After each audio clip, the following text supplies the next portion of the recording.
내가 기분이 좋을 때 누가 웃고 있으면 민수님 오늘 기분 좋은가 보다 하고 같이 웃는데 제가 기분이 안 좋은데 민수님이 웃고 있으면은 왜 쪼개지? 나를 보고 비웃나? 막 이런 생각들을 하게 될 때가 있잖아요. 네네. 즐거움을 이야기하다 보니 결국 네. 관계 속에서도 적정한 거리라는 그런 균형이 중요하다는 생각이 듭니다. 작가님께서는 이 신간, 적정한 공감에서 또 바로 그 거리를 다루셨잖아요. 이 너와 나 사이의 적정한 거리가 가장 크게 와닿았던 순간은 언제였을까요? 제 주변에 정신적으로 고통을 받고 있는 경우들을 보면은 공황장애가 온다든지 뭐 음. 우울증이 오는 친구들이 보면은 다른 사람을 너무 많이 배려해 주는 경우들이 꽤 있더라고요. 착한 어, 친구들이 그런 마음 아픈 경우를 좀 많이 봤었고 반대로 어 다른 사람 크게 신경 안 쓰고 혼자서 막 자기 하고 싶은 대로 하는 친구들도 있는데 그러면은 잘 들어보면은 주변 사람하고 사이가 좀 안 좋을 때가 있어요. 특히 같이 사는 사람하고. 그래서 야 이게 남들 배려하다가 본인 아프고 어, 본인 만족시키다 보니까 남들 아프게 하고 이런 경우들이 너무 많더라고요. 네. 그래서 정말 그럼 중요한 게 뭘까 했을 때 함께 어울려 산다는 것은 나도 만족시켜야 되고 타인도 배려할 줄 알아야 되는 거겠구나. 그리고 그 중간 어디쯤에 서로에게 건강하고 행복한 공간이 존재하는구나라고 느끼게 됐어요. 그래서 저 역시 저는 운동하러 나가고 싶은데 이제 아이들도 있고 와이프도 있고 집안일도 있고 막 이런 상황 속에서 그 잘해야 잘해야 또 행복하지 않겠습니까? 또 네. 잘해야 되는데 그래서 틈틈이 그렇게 하죠. 그러니까 요즘에는 어 저 할 일 하고 딱 들어와서 조금 피곤할 때도 있지만 '킥보드 타러 나갈까?' 하고 이제 애기들한테 얘기를 해 보면은 이제 초등학교 1 학년 애가 요즘에 음, 둘째가 킥보드 타는 거 되게 좋아해요. 그러면은 나가서 "어 좋아." 하고 나가서 집 앞에서 킥보드를 한 뭐 길지도 않죠. 한 15분 정도 타면은 여기 동네 몇 바퀴 돌게 되는데 그러면은 그 사이에 애들하고 되게 대화를 많이 하게 되더라고요. 아이랑 둘이 앉아 가지고 "아빠랑 대화할까?" 이러면은 사실 눈 보고 대화하는 건 좀 누군가 어른한테도 어색할 때도 있잖아요. 아, 네네. 근데 서로를 바라보는 게 아니라 서로 같은 곳을 바라보고 걷다 보면은 대화가 참 잘 된다는 생각을 하게 됐어요. 그래서 이게 사람들이 등산이나 산책이 좋다라고 하는 이유가 그냥 서로 다른 곳 음, 바라보면서도 편안한 네네. 마음으로 이완된 마음으로 얘기를 아, 나눌 수 있는 게 좋은 것 같아서 처음에는 아이들하고 더 시간 보내야지라고 시작했던 일이 저한테는 이제 되게 기다려지는 시간이 또 되더라고요. 그래서 어제도 킥보드 타고 오고 지금 한 계속 그 시간을 좀 즐기고 있는 것 같아요. 그래서 아마 이런 적정한 거리를 찾는 분이라면은 이것도 좋은 팁이 되지 않을까 싶습니다. 같은 곳을 바라보는 시간을 근데 그게 TV일 때도 있는데 TV도 좋고 근데 좀 자연 속에서도 좋은 것 같아요. 네. 음. 음, 그러면 이 적정한 공감이라는 책을 쓰게 된 어떠한 그런 이유가 있을까요? 사는 게 사실 SNS만 보면은 남들은 다들 좋은 시간들 보내고 있는 것 같고 음. 그런 순간들이 있죠. 그래서 저도 몇몇 친구들은 SNS 피드 안 받기를 켜놓은 친구도 있어요. 왜냐면 너무, 너무 잘하고 있는 것 같아서 저는 그대로인데 그 친구는 발전하는 것 같고 이런 모습들 때문에 제 스스로 네. 초라해 보이고 이럴 때가 있어서 그렇게 꺼놓게 되죠. 근데 아, 반대로 어떤 분들은 저한테 또 그렇게 얘기를 하시더라고요. "선생님한테는 되게 좋은 일들 많이 일어나고 있는 것 같다."라고 하는데 그렇지 않잖아요. 제가 뭐 우리 아이 울고 있을 때 "자 잠깐만 좀 아빠 찍을게." 갖고 그걸 찍어서 올린다거나 제가 아침에 어, 일어나자마자 이러고 있는 모습을 찍어서 올리진 않으니까 좋아 보이는 모습을 찍어 올리다 보니까 사람들은 나 말고 '다른 사람들은 참 잘 지내고 있구나.'라고 음, 착각하게 될 때가 있는 것 같아요. 근데 저는 그 책에 수많은 저의 후진 점들을 많이 적었거든요. 되게 초라한 부분들, 남들한텐 말하지 않았지만 제가 되게 제 스스로 별로라고 생각하는 부분들을 많이 적었어요. 그러면 SNS에는 보여지진 않지만, 아, 누군가에게 삶들이 다 이렇구나라는 걸 서로 좀 느꼈으면 좋겠다는 생각을 했어요. 타인을 존중하고 공감해야 된다라고 하는데, 사실 타인에 대한 존중, 공감, 소통은 기본적으로 자기 자신과 사이가 좋을 때 가능한 일인 것 같아요. 내가 나랑 사이가 안 좋을 때 타인과 사이가 좋을 수가 없죠. 내가 기분이 좋을 때 누가 웃고 있으면, 민수님 오늘 기분 좋은가 보다 하고 같이 웃는데, 제가 기분이 안 좋은데 민수님이 웃고 있으면은, 왜 쪼개지? 나를 보고 비웃나? 막 이런 생각들을 하게 될 때가 있잖아요. 네네. 그래서 결국 나랑 사이가 좋은 게 1번이라는 생각을 하고요. 그래서 나를 존중해줘야 되는데, 저도 저를 존중 못 해줄 때가 있더라고요. 그러니까 예를 들어, 최근에 아버지가 치매가 심해지셔서 아버지를 옆에서 챙기고 있는 어머니는 몸도 안 좋으셔서 몸무게가 막 39kg까지 빠지셨대요. 근데 제가 매일매일 갈 수도 없고 할 수 없는 것들이 있을 때 제 스스로 저를 되게 많이 비난하게 되더라고요. 음. 그러니까 왜 너는 이런 것들을 잘 못 챙겨? 그리고 결국엔 아버지를 요양원으로 모시게 됐는데 거기서 느껴지는 죄책감과 여러 가지 감정들이 상당히 처음 겪는 감정들이고 음. 힘들고 스스로 비난하게 되고 이제 이런 순간들이 있었는데 그때 저를 좀 존중해 줘야 되겠더라고요. 지금 우리가 할 수 있는 선택들이 이런 것들이고 이 순간 내가 나를 존중했을 때 더 나은 방향들로 갈 수 있다라는 생각도 들어서 이런 선택들이 너무 많잖아요. 뭐 지금 네. 아버지 문제뿐만이 아니고 제가 캐나다에 가게 됐던 것도 또는 캐나다에서 돌아오게 된 것도 또는 순간순간 작년에 미스터 트롯 3에 출전하게 됐던 것도 음. 모든 하나하나의 경험들이 사실은 되게 후진 순간들을 만들어내게 되고 그 후진 순간들을 그 책에 많이 담았어요. 그리고 제 스스로에게도 솔직해지는 순간이었지만 나중에 독자분들도 위로를 받았으면 좋겠다 생각했고, 아, 이 네. 후진 인간이었구나라고 알아줬으면 좋겠다 생각을 했고, 그리고 그 무엇보다도 저희 아이들도 나중에, 어, 제가 없는 순간에도 옆에 물리적으로나 뭐 존재적으로나 제가 옆에 없는 순간에도 아, 아빠가 이렇게 후진 사람이었다는 걸 기억해 줬으면 좋겠어요. 그래서 아, 우리는 원래 좀 후지구나. 근데 음. 후지지만 계속 빛을 향해 걸어가는 삶의 의미 있구나. 라는 것들을 전달할 수 있는 방법이 지금 다 얘기해 줄 수는 없으니까는 어, 책에 적어 놓으면 좋겠다 생각했습니다. 네. 아직 저는 그 책을 읽지는 못했지만 음, 사실 우리 작가님의 영상을 보면서 아까 제가 초반에 되게 따뜻한 분이시고 이런 진솔함이 느껴졌다는 그 얘기를 한 이유 중에 하나가 바로 작가님은 이렇게 이런 좋은 면만 보여주려는 게 아니라 내가 가지고 있는 걸 이제 스스로 인정하고 그걸 통해서 이런 발전하는 모습이 저는 참 감동이다라는 생각이 들었어요. 그럼 또 가까운 관계뿐 아니라 또 전혀 음, 모르는 사람 사이에서도 갈등이 많잖아요. 특히 네, 요즘은 뭐 식당이나 뭐 카페에서 스트리밍을 하는 경우도 많고 큰 음, 소리로 대화 때문에 뭐 다투는 경우도 많이 보는데요.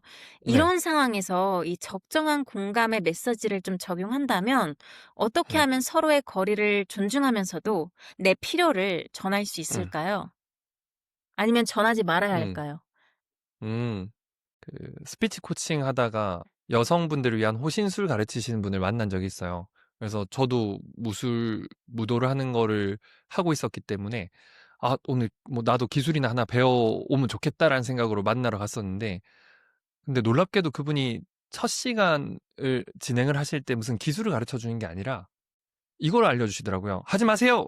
라고 하는 걸 알려주시더라고요. 그래서, 어. 아, 이게 저는 이렇게 꺾고 뒤집고 막 이런 거 음. 알려줄 줄 알았더니 하지 마세요! 이거 하고 있길래 이게 뭔가 했더니 제일 사실 필요하고 중요한 게 누군가 선을 넘어왔을 때 정확하게 음. 내 의사를 표현하는 게 기본이잖아요. 네. 우리는 일반적인 상황에서는 서로 배려하고 예의를 갖추고 법의 테두리 안에 있지만은 때로는 야생적으로 선을 넘는 사람들 만나게 되는데 우리가 일반적으로 그런 사람들 잘 안 만나다 보니까 어떻게 하면 소통해야 되지 뭐 이런 것들을 많이 생각하게 되는 것 같아요. 하지만 저는 가장 기본은 그때 선생님이 알려주신 것처럼 누군가 나를 지나치게 넘어올 때 나를 보호하는 게 우리가 자주 음. 만날 수 있는 상황은 아니지만 늘 염두에 두고 있어야 될 상황이라고 생각을 합니다. 그래서 아까 말씀하셨던 SNS에 올라오고 이런 것들도 보면은 평범한 일상이 그렇게 이슈가 되지는 않잖아요. 분명히 누군가 그쵸. 선을 넘었기 때문에 어. 그렇게 이슈가 되고 댓글도 많이 달리는 건데 늘 나에게도 그런 일이 있을 수 있다라는 걸 생각하고 자신을 보호할 수 있는 근데 그게 꼭 무슨 싸움이 아니더라도 정확하게 내 의사를 표현할 수 있어야 되더라고요. 저는 운전하다가 그 스쿠터를 타고 다니는데 어. 빵빵 이거를 안 눌러봤어요. 그냥 늘 저는 그 순간 앞에 사람이 잘 이동을 안 하면은 약간 명상의 시간이라고 생각을 하거든요. 아, 저분이 지금 출발을 안 하는데 내가 화가 나는구나. 라든지, 아, 내가 네네. 지금 저 사람을 판단을 했구나. 저 인간 뭔가 핸드폰 보고 있겠지. 막 이렇게 하니까 화가 음. 나더라고요. 근데 그냥, 아, 그때 저 마음을 좀 알아차리려고 해요. 지금 욕을 하고 싶구나. 라든지 이제 이런 생각들을 하다 보니까 이게 빵빵 누르는 거를 안 해봤었어요. 그러니까 그냥 계속 그렇게 좀 수련의 시간으로 생각을 하고 있어서. 음. 근데 어느 날 이 사람이 한참 출발을 안 하더라고요. 그럼 이분이 진짜 자고 있는 걸 수도 있잖아요. 근데 이게 빵빵이 안 눌러봤다 보니까는 막 눌러야 되는데 오토바이는 이렇게 버튼이 몇 개가 있으니까 뭔지 몰라갖고 갑자기 그 깜빡이야. 깜빡이를 넣게 되고 막 이렇게 되더라고요. 그래서 어. 야, 이거 내가 안 눌러보다 보니까 이게 어디 있는지도 모르는구나라는 생각이 들어서 사실 정말 이 사람이 위험에 처했으면 빵빵해서 깨워줘야 될 수도 있고 앞 사람 비키라고도 할 수 있어야 되는데 왜냐면 위험한 순간에 아, 내가 이것도 한 번도 안 눌러봐서 모르는구나 싶어서 이게 늘 어디 있는지는 알고 있어야 되고 필요한 순간에는 누를 수 있어야 되는구나 싶어요. 그래서 음. 자기를 지키기 위해서 어떤 분들도 그런 것들 하지 마세요라고 할 수 있는 정확한 의사 표현을 하는 게 가장 기본이라고 생각하고요. 그거를 제외하고 나서는 이제 일반적인 상황들이 될 텐데, 일반적인 상황에서는, 요즘에 너무 관계 피로를 느끼신 분들 많잖아요. 네. 예전에는 한 집에서, 저도 어렸을 때 생각해보면은 어머니가 바쁘시면 고모가 머리 감겨주고, 막 삼촌이 어디 데려다 주고, 음. 할머니 손잡고 어디 가고 이랬던 적이 있는데, 지금은 아무래도 따로따로 살다 보니까, 게다가 모든 소통이 텍스트로 이루어질 때도 많아서 음. 말로 자신의 의견을 전달하는 거를 되게 부담스러워하는 경우들도 많은 것 같아요. 음. 그런데 이거를 완전히 피할 수 있으면은 예를 들어서 세탁기 때문에 손빨래 하는 경우는 드물잖아요. 그러면 손빨래 하는 법 몰라도 웬만하면 세탁기가 다 해주니까 상관은 없는데 우리가 이게 빨래 같은 게 아니잖아요. 사람과 사람이 안 만나고 살 수는 없더라고요. 어떻게든 만나서 음. 하게 되는 거다 보니까 이게 드물어졌지만 안 할 수 없는 문제라면은 어느 정도 훈련이 필요하다라는 생각은 하게 음. 됩니다. 그래서 조금 어색하더라도 이렇게 사람과 만나서 얘기하는 기회들도 만들면 또 해보면 네. 재밌거든요. 특히나 생각이 안 맞는 사람들하고 대화를 하는 건 좀 피곤할 수 있지만 요즘 같은 경우는 지금 트레바리에서 북클럽 운영을 하고 있는데 같은 주제로 모여서 얘기 나누다 보면 조금 덜 힘들어요. 그래서 여기 음. 보시다 보면 저야 말 좋아하고 하는데 되게 어색하지만 그걸 뚫기 위해서 노력하러 오신 분들이 계세요. 자기는 그런 모임에 들어와서 사람들하고 좀 얘기를 나누고 싶어서 왔어요 하면서 떨면서 얘기를 하시는데 그런 분들이 시간 지나면서 좋아지는 게 보이거든요. 결국 그러한 자신과 적어도 생각과 취향이 같은 사람들을 만나서라도 얘기를 해보는 경험이 말을 하고 소통을 하고 적정한 공감을 찾아가는데 중요한 기회가 됩니다. 그리고 좀 더 큰 차원에서 보면 또 요새 워낙 이 정치나 세대 문제 이렇게 양극화가 되는 그러한 서로 입장이 극단적으로 다른 경우가 많잖아요. 네. 이렇게 대화조차 힘든 상황에서 우리가 지켜야 할 이런 어떠한 공감의 언어가 있다면 무엇일까요? 우선 이러한 첨예한 대립이 있을 때 처음에 내가 피해자였는데 까딱 잘못하면 가해자가 될 수 있다는 걸 기억을 해야 되는 것 같아요. 제가 어렸을 때 본 영화가 있었는데 자기 집에 강도가 침입한 거예요. 그래서 강도가 자기 가족을 다치게 하고 물건도 빼앗아 가는 상황에서 아빠가 가족을 보호하기 위해서 그 강도를 공격했는데 그 음. 강도가 그만 목숨을 잃은 거예요. 근데 놀랍게도 이분은 자기 가족이 공격당하니깐 그렇게 한 거였지만 이분이 감옥을 가게 됐어요. 소중한 가족과 떨어지게 되었고. 그래서 그런 일들이 종종 일어나더라고요.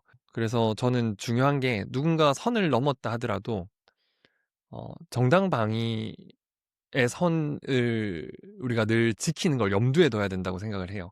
그래서 저항과 폭력이 다른 건데 누군가 선을 넘어왔을 때 선을 지킬 수 있도록 경고를 하는 것이 1차적인 메시지이고 2번은 내가 상해를 당하지 않도록 보호하는 것이 이제 2번이 될 텐데 우리가 거기서 평정심을 잃으면은 다시 거기서 가해자가 될 때가 있더라고요.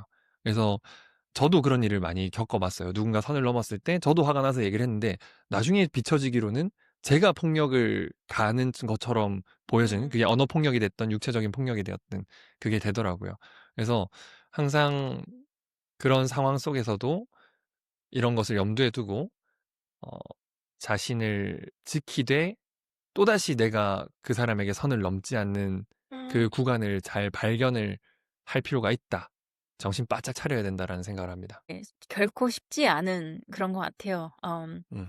사실 아까 짧게 얘기를 해 주시긴 했는데 이 지금 저희가 관계 속의 거리 이야기를 듣다 보니 아까 말씀해 주신 대로 결국 이 바깥과의 거리를 조율하기 전에 내 마음을 어떻게 다루느냐가 더 중요하다는 생각이 드는데요. 이 작가님이 또 그 답을 명상에서 찾으셨고 학문으로까지 확장해 배우고 계시잖아요. 그래서 최근에는 불교 대학원 진학까지 하셨는데 현장에서 직접 이런 체득할 때와 학문으로 배울 때 어떤 차이를 느끼셨나요? 명상과 심리 상담을 전공하다 보니까 이게 학문적이기도 하지만 실습적인 분도 많이 있어요. 그래서 제가 제일 좋은 거는 현장에서 스님의 수업을 듣게 됐는데 음. 오랫동안 수행하신 그 짧은 한마디들이 되게 도움이 될 때가 있어요. 뭐 어떤 거였냐면은 되게 학문적인 내용보다도 이게 저는 되게 재밌었는데 스님이 이런 얘기를 해주시더라고요. 휴게소에서 라면을 먹고 계셨대요. 근데 사람들이 지나가면서 아유 뭐 스님이 라면을 먹어? 뭐 이렇게 하면서 지나갔대요. 근데 뭐 네. 스님이 무슨 바베큐를 드시고 계시는 것도 아니고 라면 먹고 어. 있는데 사실은 그런 얘기를 들으면 기분이 나쁘잖아요. 스님이 거기서 되게 평정심을 찾고 알아차림을 하고 마음의 평화를 찾았다라는 얘기를 해주실 줄 알았는데 일어나서 따라가서 욕할 뻔했다라고 하시더라고요, 스님께서. 네네. 근데 순간 이제 그런 마음은 들었지만 마음을 차분하게 가라앉히고 음. 반응하지 않았다라는 얘기를 하시는데 그 얘기가 되게 많이 도움이 되더라고요. 이게 음. 와, 스님이 수행 오래 하셨으니까는 아예 흔들림이 없을 것 같다라고 생각을 했는데 어? 흔들림이 있구나. 있는데 잡아가는 게 삶이구나라는 네. 느낌이 들어서 더 좋았던 것 같고요. 그리고 어, 내공이 있으신 분들 있잖아요. 뭐 어떤 교수님께서는 사형수들 대상으로 상담을 오랫동안 진행하고 계시더라고요. 어, 너무 궁금했어요. 어떤 음. 분일지.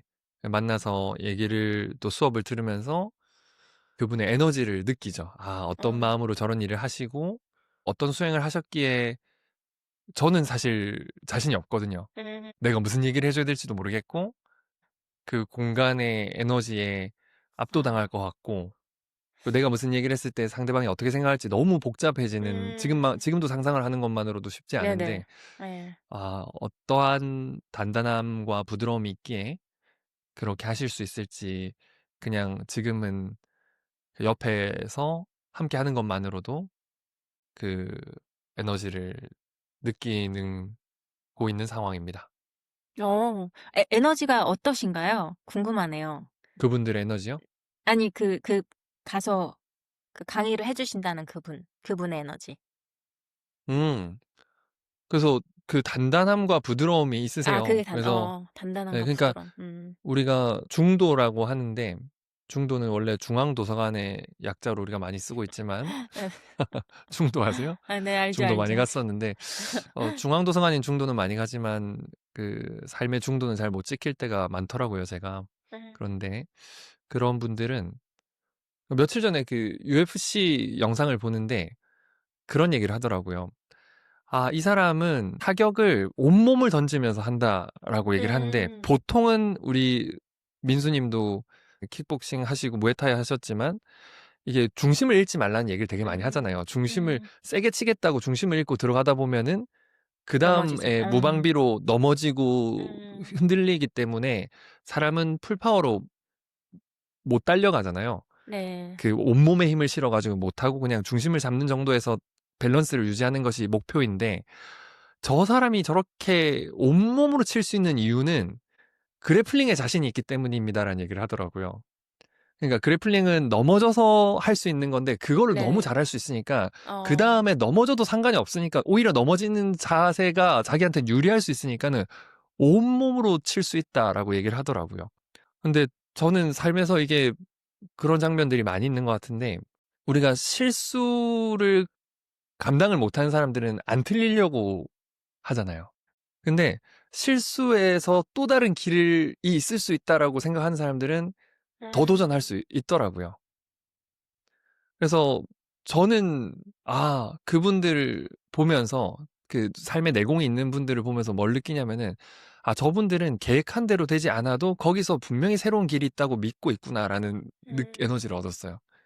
예를 들어서 오늘 수업을 하는데 오늘 수업하기로 한 걸 착착착착 다 해야 되는 사람들이 있어요. 음, 그러면은 그 수업은 되게 경직돼 있잖아요. 근데 그런 분들은 오늘 되게 중요한 것만 딱 정해놓고 나머지는 어디로 흘러가도 그 얘기를 가지고 뭔가 만들어낼 수 있는 내공이 있는 분들이에요. 그러기 위해서 경험이 있었고 실수가 있었고 실패가 있었던 것 같아요.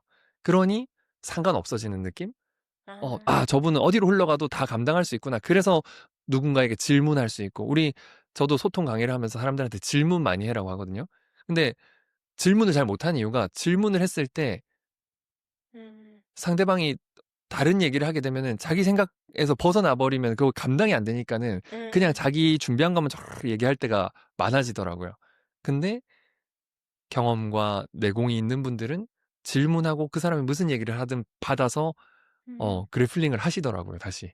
그래서 순간순간 한 수 한 수 재밌게 하려면 그 뒤를 바치고 있는 눈에 보이지 않는 수많은 어, 안정감들이 있구나. 그래서 단단하게 다가갈 수 있고 넘어져도 부드럽게 일어날 수 있는 거구나. 그런 느낌들을 받았습니다. 네. 내공이, 그죠. 중요하죠, 내공. 음, 또 작가님께서는 이 윗바사나 10일 명상을 하시면서 그 사전에 저한테 이제 놓아주지 않으면 평생 같이 간다라는 이런 깨달음을 얻으셨다고 음. 말씀하신 적이 있는데요. 이 열흘간 침묵 속에서 자신을 마주한다는 게 쉽지 않았을 텐데 그 시간 속에서 또 가장 크게 배우신 게 있다면 무엇일까요? 깨달음이라고 얘기하기는 이게 참 깨달으면 다시 그런 일이 안 일어나야 되는데 깨닫고도 놓치고 깨닫고도 놓치고 음, 하니까 뭐 깨달음까지는 말을 음, 못 하겠지만 그 당시에 느꼈던 감정은 제가 명상원에서 10일 동안 핸드폰도 못 보고 옆 사람한테 인사조차도 하면 안 되는 그런 상황이었어요. 네네. 그 고엔카의 윗바사나 명상이라는 고엔카 단막 코리아라는 곳에서 우리나라의 전라북도 진안이라는 곳에 10일 동안 명상을 하게 되었는데 책도 읽을 수 없고 핸드폰도 다 반납하고 옆 사람한테 말조차도 못 걸고 그런 상황에 새벽 5시 일어나서 9시까지 혼자 앉아서 명상만 해야 되는 그런 상황이었는데 제 마음속에 고통을 주는 친구가 있어요. 하루 종일 그 친구만 생각이 나더라고요. 이게 뭔가 제가 밖에 있었다면은 뭐 술을 한잔 하면서 좀 잊는다든지 재미난 영화를 본다든지 하면서 그 고통을 벗어났을 텐데 하루 종일 아무런 입력을 할 수 없는 상황이니까 내 안에서 출력만 되는 느낌을 받았어요. 계속 고통스러운 어른, 감정들만 네. 올라오는데 이게 맞나? 이게 명상은 평화로워야 되는 거 아닌가? 나는 너무 지금 계속 걔 생각만 나는데 싶었어요. 나중에 한 며칠 동안 그 친구 생각이 나니까 '아니 그럴 거면 걔를 만나러 갈 걸. 내가 왜 와 가지고 차비 쓰고 여기까지 와 가지고 그 친구 생각하지?' 싶었는데 며칠 지나면서 알게 된 게 '와 얘를 내가 놓아주지 않으면 얘는 계속 나를 이렇게 찾아오는구나.' 임시 방편으로 언발에 오줌을 누를 수는 있겠지만 그 발은 다시 얼어서 나를 고통스럽게 할 텐데 이걸 녹이지 않으면 내가 계속 고통받는구나. 그러고 나니까 그동안 수많은 책에서 읽었던 그 지혜로운 사람들이 해줬던 얘기들, 이 인연이라는 게 있고, 걔가 나한테 고통을 주려고 작정을 하고 한 게 아니라, 그냥 때와 상황과 모든 인연이 조합돼서 그런 일이 일어난 것이지, 그러니 그 일이 일어난 것은 일어난 대로 의미가 있는 것이고, 제가 원인 제공한 부분도 있고, 그 친구를 보내줘야 된다는 거. 그게 용서가 될 수도 있고, 그리고 결과적으로는 그게 용서할 문제도 아니었다라는 것까지 더 생각을 해보게 되더라고요. 그냥 우리의 음. 인연이 그랬던 것이고, 아, 그랬구나. 나도 어디 가서 그 친구처럼 행동했겠구나. 지금도 난 그러고 있구나. 앞으로도 그럴 수 있구나. 라는 걸 받아들이고 나니까 저에 대해서도 좀 더 여유로워지고, 그 친구에 대해서도, 아, 덜 미워지더라고요. 왜냐면 미워해서 붙잡고 있으면 계속 제가 고통이 되니까, 아, 그래. 사람은 그럴 수 있구나. 나도 그렇구나. 걔가 나보다 낫구나. 내가 더 심한 것도 훨씬 많구나. 라고 생각을 하고 여유가 좀 생기니까 쥐었던 손들이 좀 펼쳐지면서 그 친구가 싹 사라지는 느낌을 음. 받았어요. 지금도 생각나요. 가끔 기분 나쁘고. 한데 예전보다는 덜 붙잡게 되는구나. 라는 생각을 하게 네. 됐습니다. 아까도 잠시 얘기를 해 주시긴 했는데 그렇게 이렇게 막 큰 명상 경험에서 오는 그런 깨우침이나 깨달음도 있겠지만 반대로 일상 속에서 이런 작은 순간순간에서도 배움이 있을 것 같아요. 작가님은 평소 어떤 방식으로 작은 수련을 이어가고 계시는지 혹은 음. 일상에서 깨우친 또 사례가 있다면 나눠 주실 수 있을까요? 예전에 애들 재우고 있는데 막 애가 잠을 못 자더라고요. 막 계속 음. 깨가지고 뭔지 하고 탁 봤더니 모기가 엄청 많은 거예요. 그래서 어. 와 이게 어떻게 된 거지 했더니 보니까 창문이 열려 있었어요. 거기 모기가 막 다 들어왔나 봐요. 아 방충망까지 이게 열려 있었구나 하면서 새벽 2시 반쯤이었는데 전기 파리채로 모기를 막 음. 다 잡았죠. 팍팍팍팍 하면서 막 다 잡고 되게 뿌듯하기도 했어요. 왜냐면 이게 다 끝냈다라는 마음과 음. 이제 아빠로서 우리 아이들 잘 잘 수 있게 내가 열심히 잠 안 자고 잡았구나 뭐 이런 감정들 여러 가지가 들었는데 그래서 이제 다 잡았으니까 이제 자야지 하고 애들 옆에서 이렇게 딱 눕는데 약간 소름이 확 돋은 거예요. 음. 제가 이미 누워 있는 거예요. 알고 어. 봤더니 꿈이었던 거죠. 꿈에서. 꿈에서 모기를 잡은 거예요. 그래서 이게 뭐지? 왜 이런 꿈을 꿨지라고 생각을 해보니까 내가 이렇게 살고 있을 때가 있구나. 그러니까 꿈에서 모기를 20마리 잡든 100마리, 1000마리 잡든 사실 현실 속에 한 마리를 못 잡으면은 그 뿌듯함이며 뭐며 아무 의미 없는 거잖아요. 현실 속에 한 마리가 우리 아이들을 피를 빨아먹고 있을 수 있는데. 음. 그래서 이게 내가 어떤 행동을 하든 이게 사실 꿈속에서 하고 있는 건 아닐까를 늘 의심해 봐야 된다는 생각이 들었어요. 사람들이 의식적으로 꿈에서 깨어날 때가 있는데 예를 들어 죽음을 맞이할 때 이럴 때 우리가 내가 지금 의미 없는 것들에 너무 꿈속에서 트로피 100개 탔구나 이런 생각들 들 때 있잖아요. 사실은 현실에서 내가 필요한 건 다른 걸 수 있는데 그래서 저는 계속 지금 다시 생각해 보는 거는 이 뿌듯함이나 내가 쫓아가고 있는 것이 사실은 꿈속의 트로피 같은 게 아닐까? 꿈속에서 잡는 목이 아닐까를 계속 의심해 보고 알아차리려고 노력을 합니다. 그러다 보니까 좀 도움이 된 게 뭐냐면은 원래 제가 말이 엄청 많았어요. 그래서 저희 큰 누나가 첫째를 출산한 날 옆에서 제가 한 1시간 동안 누나 내가 영어 가르칠 때 있잖아. 이렇게 한번 가르쳐 봤더니 저희 누나도 영어 강사라서 이렇게 하니까 막 학생들이 막 하고 한참 얘기를 했더니 누나가 들어주다가 민호야 그만 좀 해라. 오늘 애 낳았다. 애 낳았어. 라고 할 정도로 아. 저는 막 상대방 생각도 안 하고 막 저 말하고 싶으니까 붙잡고 막 말을 하던 사람이었어요. 진짜 모르는 사람한테도 말 걸고 그랬는데 요즘에는 계속 대화를 하게 되면 며칠 전에도 그랬는데 누가 막 얘기를 하면은 탁 끊고 제 얘기를 하고 싶을 때가 있어요. 아, 어. 저도 막 이러면서 그럴 때가 있는데 아하, 지금 내가 그런 마음이 올라오는구나. 나 지금 내 말 하고 싶구나. 라고 알아차리니까 마치 CCTV로 오은영 선생님하고 같이 저를 바라보듯이 아, 저기서 지금 잠깐만요.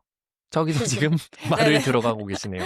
네네. 저기서 좀 들어줘야 되는데 상대방 얘기를 끊으셨잖아요. 막 이런 것들을 제 스스로 저를 관찰하는 느낌이 들어서 이제 조금은 제가 옳지 않다라고 생각하는 모습들을 스스로 관찰하는 힘이 생기는 것 같아서 명상하길 잘했다라고 좀 생각하게 됐습니다. 네. 어떤 식으로 명상하시는지 알려주실 수 있어요? 뭐 일단은 오늘 아침 같은 경우도 아침에 일어나면은 일단 감사 명상을 해요. 어. 그래서 그 어떤 느낌이냐면 예전에 둥글게 둥글게 게임 있잖아요. 자리에 앉아 하면은 몇 명이 앉아버리면은 못 앉은 사람들 이제 자리 없어서 못 앉게 되죠. 예. 그 스퀴드 게임에도 근데 나왔죠. 맞아, 맞아. 그래서 아침에 딱 그 게임을 하는 기분이 들어요. 아무 생각 없이 하면은 자극적인 생각들이 먼저 이렇게 앉아요, 자리를. 예를 들어서 아, 오늘 이런 걸 해야 되는데 음. 막 뭐 이렇게 불안한 감정들 이렇게 막 먼저 자리를 채우면은 그렇게 하루가 시작되면은 하루는 걔네들이 주인이 돼 버리는 거죠. 근데 이제 언젠가 그걸 알고 나서부터는 일단 내 마음을 이완시키고 감사한 것들, 소중한 것들을 먼저 의도적으로 떠올리지 않으면 안 되겠구나라는 생각을 좀 했어요. 그래서 아침에 일어나서 이렇게 몸도 까딱까딱 해보고 그다음에 고마운 것들을 떠올려요.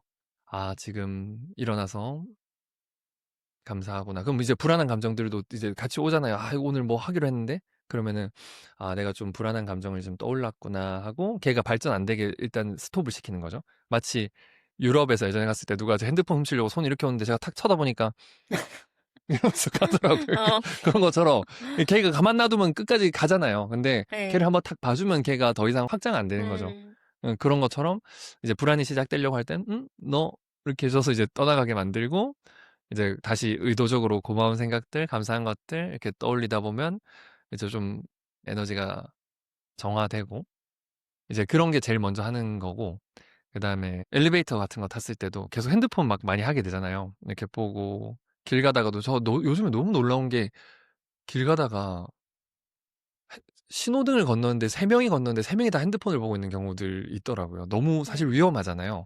그쵸. 그래서 아, 나도 그러고 있을 때가 많구나라고 좀 느끼면서 길 가다가도 이제 몸의 감각들 한번 좀 더 음. 체크해보고. 그러니까 음. 뭔가 사람들이 볼 게 필요하잖아요. 자극적이고 재미난 거. 근데 그게 핸드폰이 될 때가 많은데, 아, 일단은 그럴 시간에 좀 내 감각을 살피자 하고 더 할 때가 많아요. 사실 앉아서 막 30분씩 하고 이럴 때도 있었는데, 요즘에는 못 그럴 때도 많지만, 그냥 음. 생활 속에서 그렇게 해야지라고 생활 속에 알아차림을 많이 수련하고 있습니다. 네. 맞아요. 사실 일상생활을 하다 보면 저는 간혹 제가 호흡을 멈추고 있다는 것도 느낄 때가 많이 있거든요. 그러니까 내가 하나에 막 집중하면서 일을 하다 보면 호흡을 참고 있는 거예요. 그래서 사실 이제 의도적으로 호흡을 깊게 들이마시고 내쉬는 걸 사실 뭐 3번만 하더라도 몸이 되게 이완되는 걸 느낄 수 있는데 그렇게 뭐 거대한 게 아니더라도 그런 작은 것들 속에서 내 이런 움직임이나 생각들을 알아차리다 보면 조금씩 변화가 생기는 것 같습니다. 명상 속에서 배운 것들을 들으니 이제 앞으로 그 배움을 안고 어떤 여정을 걸어가실지가 더 궁금해지는데요. 최근에 특히 마음 두고 계신 뭐 도전이나 준비 중인 여정이 있다면 들려주실 수 있을까요? 와, 재미난 프로젝트가 많이 있어요. 일 안에 가는 음. 것도 네네. 어제도 그런 마음 들더라고요. 아, 이게 팀으로 하는 운동이라서 한 명이 틀리면은 전원이 감점을 받는 구조예요. 그래서 야, 이거 너무 부담되는데 스트레스가 되는데 이런 생각들도 좀 들었었는데 그때도 미안한 감정에 빠져 있으면은 불안해하느라 연습을 더 못하는구나. 차라리 이걸 받아들이고 한 번이라도 더 연습하는 게 낫지? 뭐 요런 생각을 좀 하게 됐던 것 같고, 복싱을 시작했는데 복싱 단증이 있더라고요. 오. 그 경찰 무도 단증 해서 실제 경찰이 되시는 분들은 이 단증을 따면은 가산점이 4점 주어지는 그런 게 있더라고요. 그래서 한번 도전해 봐야겠다 생각이 들었어요. 그래서 6개월에서 1년 내로 해봐야지라는 마음으로 그 여정을 좀 즐기고 있습니다. 지금 네. 3개월째 가고 있고, 어, 재밌어요. 계속 아. 뭔가, 제가 좋아하는 말이 꿈이 있는 사람은 소인배가 될 수 없다, 이런 말이 있더라고요. 어, 아. 제가 예전에 영어 공부할 때도 누가 지적하면은 뭐 좋아하는 사람이 누가 있어요. 싫은데, 영어 강사가 되어서 우리 집안을 내가 우한을 해결해야지라고 마음을 먹고 있으니까 누가 지적을 해주니까 감사합니다. 또 틀린 거 없나요? 하고 다시 물어보게 되더라고요. 그러니까 제가 왜 이렇게 소인배 같았나 생각해 보니까 꿈이 없을 때는 누가 지적을 하면은 방해받는다고 생각을 하는데 꿈이 있으니까 이 사람이 나를 아. 꿈을 돕기 위해서 도와주고 있다라는 관점으로 세상을 좀 보게 되더라고요. 그래서 지금 복싱하면서도 일단을 한번 따봐야지. 일단은 따봐야지라는 마음을 가지니까 알려주실 때 나중에 어차피 시험 쳐야 될 부분인데 이걸 제대로 알려주시는 게 좋구나 싶어서 하나하나 감사하는 마음이 좀 생기더라고요. 그래서 그런 목표를 음. 도전하고 있고, 명상에 관해서 다른 분들한테도 좀 함께 나눠주고 싶다라는 생각이 들어서 명상 책을 집필하고 있고, 스피치도 예전에 제가 강의도 찍어놨었지만 조금 더 아까 전에 말씀하셨던 것처럼 사람들이 말하는 것에 대해서 두려움을 느끼는 분들이 점점 많아지더라고요. 왜냐면 또 그 간극도 큰 것 같아요. 예전에는 내 주변 사람들 중에서 말 잘하는 사람 한두 명만 봐주면 됐는데 요즘엔 하루 종일 유튜브를 보니까 말 잘하는 사람이 이렇게 많아? 이러면서 더 스트레스를 그쵸. 받게 되는 것 같아요. 음. 점점 나는 그걸 보고 있느라 말을 안 하게 되고 아, 점점 네네. 많이 보면 볼수록 기준은 높아지고 그러니까 더 간극이 심해져서 말을 그냥 아예 안 하게 되는 경우들도 많더라고요. 그래서 그런 분들께 이렇게 한번 해봅시다 하고 연습할 수 있는 것들을 구체적으로 예시와 함께 제 경험과 실습까지 할 수 있는 그런 거를 온라인 강의로 누가 만들자고 제안을 주셔서 그것도 지금 기획을 하고 있습니다. 네. 음. 기대가 많이 됩니다. 우리 작가님의 그런 모든 정보는 제가 설명란에 걸어 두도록 하겠습니다. 이제 마지막인데요. 우리 고온이라는 말처럼 삶은 결국 계속되는 여정일 텐데요. 지금 이 시점에서 작가님께서 생각하는 잘 사는 삶이란 어떤 모습일까요? 잘 살려는 마음을 내려놓으라고 많이 하더라고요. 그러니까 그냥 사는 거지라고 생각을 하는데 그게 뭔 말인가 했는데 요즘에 좀 느끼는 것 같아요. 제가 그런 적 있어요. 목표를 뭘 해야지 하면서 이렇게 사니까 이렇게 미간에 주름도 생기고 보톡스 계속 맞아야 되고 그리고 캐나다에 2년 정도 거주를 하면서 알게 된 사실인데 병원에 가니까 약을 잘 안 주더라고요. 그러니까 항생제를 잘 아예 안 쓰더라고요. 그 캐나다는. 한국에는 조금만 뭘 하면 항생제를 타는 게 크게 어렵지 않은데 그 캐나다 사람들은 항생제를 안 주더라고요. 그래서 물어봤더니 이게 자연 치유가 될 수 있는 부분인데 항생제 아, 계속 쓰면 안 좋다. 뭐 우리도 그 정도는 알고 있었는데 정말 안 주더라고요. 잘. 진짜 심각한 게 아니면은. 그래서 애가 이가 너무 아파하니까는 그때 항생제 탄 거 말고는 웬만한 열 나고 이런 거는 안 주더라고요. 근데 그 얘기가 있잖아요. 뭐 약 먹으면 일주일 만에 낫고 약 안 먹으면 7일 만에 낫는다고. 그 음, 말이 맞는 것 같아요. 그래서 어느 정도 그러니까 약의 역할은 좀 덜 아프게 해주거나 조금 더 빨리 낫게 약간은 빨리 낫게 해주는 게 있을 수 있겠지만 사실은 우리가 자연스럽게 해결되는 부분들도 많은 것 같아요. 그래서 오늘 얘기를 통틀어서 재미를 위해서 이런 목표를 잡을 필요도 있다라고도 생각을 하지만은 사실 내가 저걸 해내야지 하고 매일매일 하는 사람과 그냥 매일매일 한 사람하고 비슷한 시점쯤에 뭔가를 이루게 될 때가 있더라고요.